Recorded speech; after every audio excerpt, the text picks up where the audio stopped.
So today what I'm demonstrating is how I do retouching for headshots.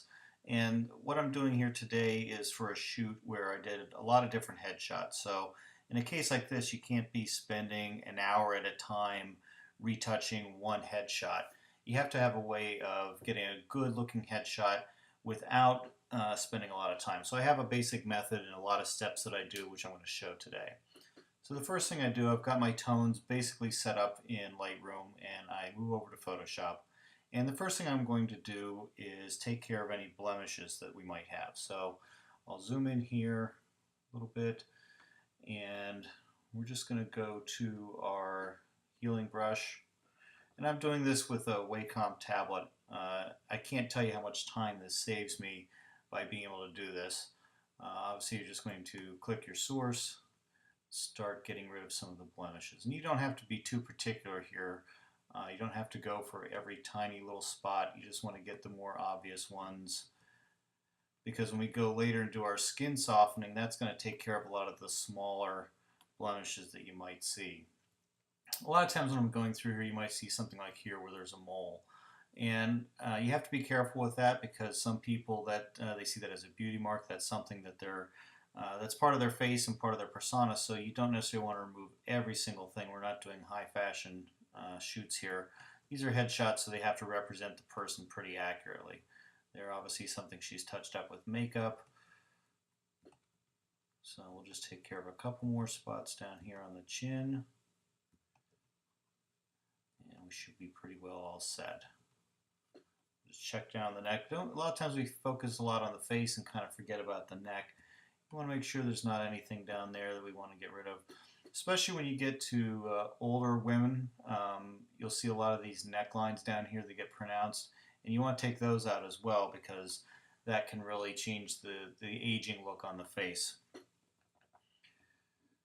So now we've got that set. The first thing we're going to do is work on the skin. So what I'm using here is a split frequency skin technique. There's a lot of these out there available that you can learn. I urge you to go on YouTube. This particular one, I use the steps that they set forth in a tutorial I saw on fstoppers.com. But there's a lot of them out there that do the same basic thing. And what we're going to do is create two different channels that we're going to work on, two different layers, and we group them together. And one layer is going to be for the skin tone and one layer is going to be for the texture. So I've got this set up in here as an action, and by all means, especially when you're doing multiple retouching like this, if you can set up actions, this will save you a lot of time. So I've got my action highlighted, I just hit play, and bam, there's my two split frequency channels. So the low one is going to be for our skin tone, so I'll work on that one first. I like to start with that first. What I'm basically trying to do here is just even out the skin tones. You can see there's some highlight areas here and on the nose and a little bit on the chin. My light was to camera left, so we're going to get a little bit of reflection off of there. So what I want to do is just even that out a little bit. So I want to do this. I'm going to set my brush opacity to about 20%. Just get about the right size brush here, and then I'm just going to sample somewhere near there, a darker tone. But you want to do your sampling in an area that's close to where you're going to be retouching. And I'll go over this a couple times. Since it's at 20%, it's not going to hit it all at once. It gives a nice even look. And I just want to bring that down a little bit to even out the skin tone. Do the same thing here a little bit on the bridge of the nose, and over here on the tip, over here on her cheek. And you can see I'm sampling each time, just to try and get that out. Again, down here on the chin. Now I can turn these on and off, and you can just see that evens it out just enough to try and take some of that harsh glare off. Now, one of the things that I like to do here at the same time is everybody tends to get these darker areas under their eyes. Some are more pronounced than others. But what I'm going to do is just lighten that up a little bit. And then when I go ahead and take out some of those wrinkles under the eyes, it'll look even better and more natural. So make sure you don't get in her hair there. Okay, good. So the next thing we're going to do is move over to our high channel. And here we're going to work on the wrinkles. I'm okay with the lines up there on the forehead, but I want to get in here on her eyes and try and take some of these out. So you want to get your brush size so it's just a little bit bigger than the lines you're removing. You don't want to have it too big, because then everything gets smoothed out and it looks pretty fake. So we'll get on our tool here. We're going to use the healing brush again. Get the right size. And just sample and run that right along. And just like anytime you're using the healing brush, it does a nice job. You have to watch where you're sampling from. Make sure you don't go over any of these little marks here and add those up. You always want to keep changing where you're sampling from, so the same distance away from the lines you're removing. If you just hit that sample point once and keep doing from the same spot, you'll start to see repetitive things in here, and it's a telltale giveaway of doing this type of retouching. Okay, go over to this eye now.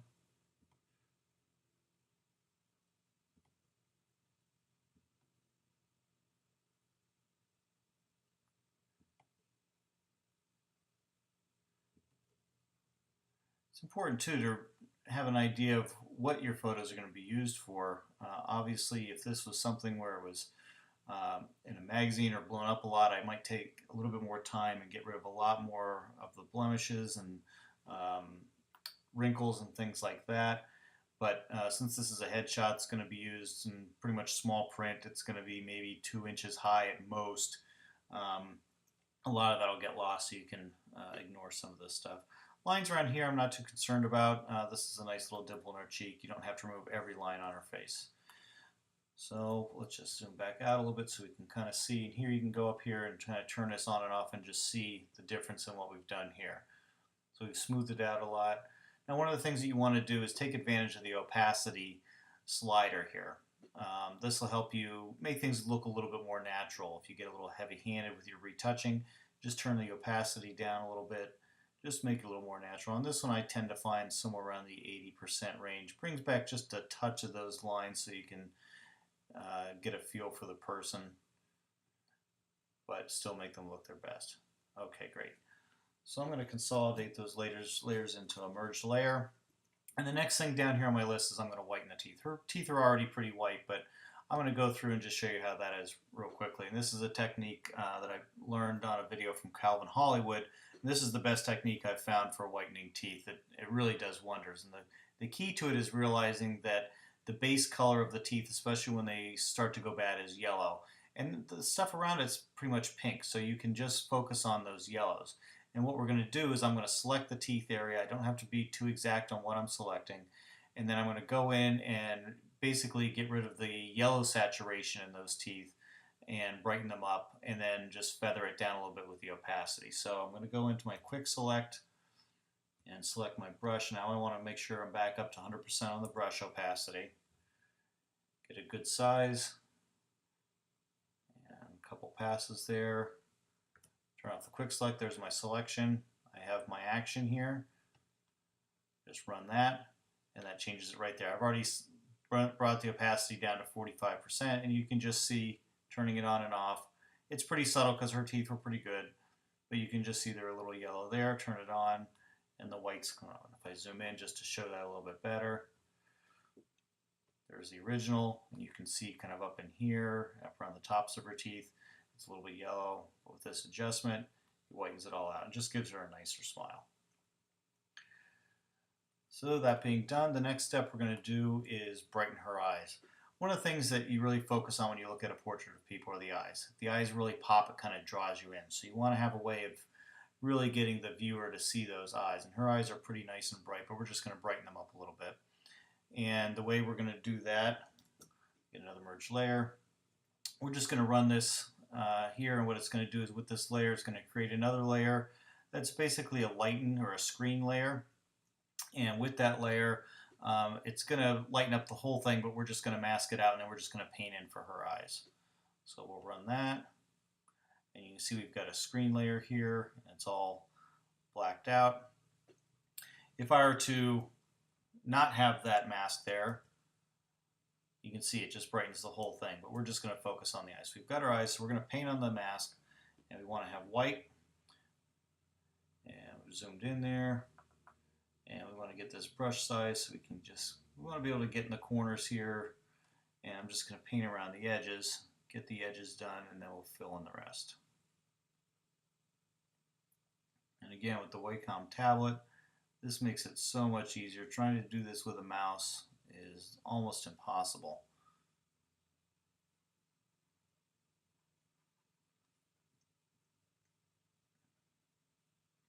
Get over here with this eye.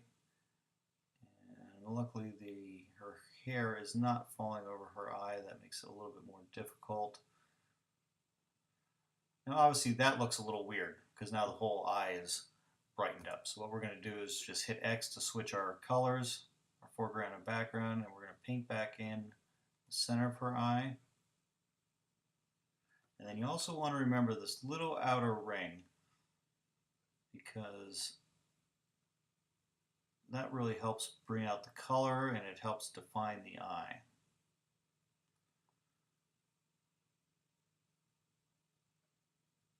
And obviously if you make any mistakes along the way, you can just step back, or since we're just painting with black and white, you can just switch colors and paint over it. So if we zoom back all the way, obviously like that looks pretty weird. Okay, that looks very unnatural, and I've actually seen some retouchers leave it like that, and I don't know if they're just not aware of how to use the opacity, but you can see how it really brightens up the eye. So we want to make it look more natural, so we're just going to bring the opacity down. And usually somewhere between 25 to 45% looks pretty good. That looks pretty natural, but it just gives her eyes, I can even pump that up a little bit, gives her eyes a little bit of pop to really bring you in. Okay. Now the next thing I'll do, I don't necessarily do this with all the people, it depends on the subject, but I'm just going to go real quick over into the warp tool and just kind of thin her face out a little bit. One of the best tips I learned on this was making the brush size about as big as the area you're trying to affect. So I'm trying to affect this cheek right here, and especially with girls you have to watch out with women because of the hair. I'm just going to bring that in a little bit. Just move her hair along with it. Same thing on the other side. And you don't have to go crazy with this. She's got a nice smile, so we're not going to fix that. Her eyes are about the same. Actually, we'll make this one eye just a little bit.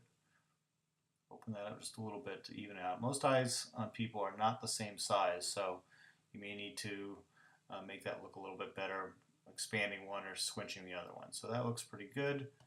Hit OK. And you can just see it's a little bit of subtle change, but it just thins out the face a little bit. All right. So we'll create another merge layer. Then the last thing we're going to do is some skin softening. And what this does, it gives you a nice even skin. It really makes, especially with women, it's very flattering. And one of the things I've found out is that it also does a great job on women's hair. Really makes it nice and smooth and adds a little bit of shine to it. So it's a great technique. This is an inverted high pass technique. I learned it on Scott Kelby's website. If you go there, if you're a member, you can see that. It's a great video. He's got a lot of tips for retouching. So I'm just going to run this on my layer. It creates this inverted high pass layer with a mask over it, and I'm just going to paint with white, and I'll switch my colors here by hitting X. Got my brush with full opacity. And again, I'm just going to make it big enough here, and I'm going to paint on her hair. Now when I do guys, now look how nice that smooths out the hair. And you can just see what it does to her face there. It's that typical classic beauty look. And I'll come down here on her hair a little bit more. It does a great job of smoothing that out. I don't want to necessarily smooth out her outfit. So I'll just go over that. And make sure I've got all her face covered. And then what I'm going to do is I'm going to switch my foreground and background colors again. And I want to just keep her eyebrows and her eyes and the eyelashes especially. Especially with women, you want to make sure you get the eyelashes and the eyelids because they really like when those pop. And her mouth. Because you don't necessarily want to soften those things. You want those to kind of stand out. Now that looks a little bit overdone, and it typically will, so I'm going to drop the opacity of this layer down again. And somewhere around the 70 to 80% range. I go lower for men. You can stand a little bit more ruggedness in the face with the men, but the women, they like to have the softer face. So let's just turn that on and off. You can see what a difference that makes on her skin tone and on the hair. It just looks really nice at that point. So if we can take a look now, we'll turn all the layers except the original one off. There's our starting point. There's our finished product. And all told, that takes about 5 minutes. So when you're doing that, I can crank through probably 10 headshots an hour or so, doing the retouching depending on what I have to do to each person. So it's a great, easy way to do it. The big keys here is having these actions, and it just helps you go through, and I hope you appreciated this video. Thanks.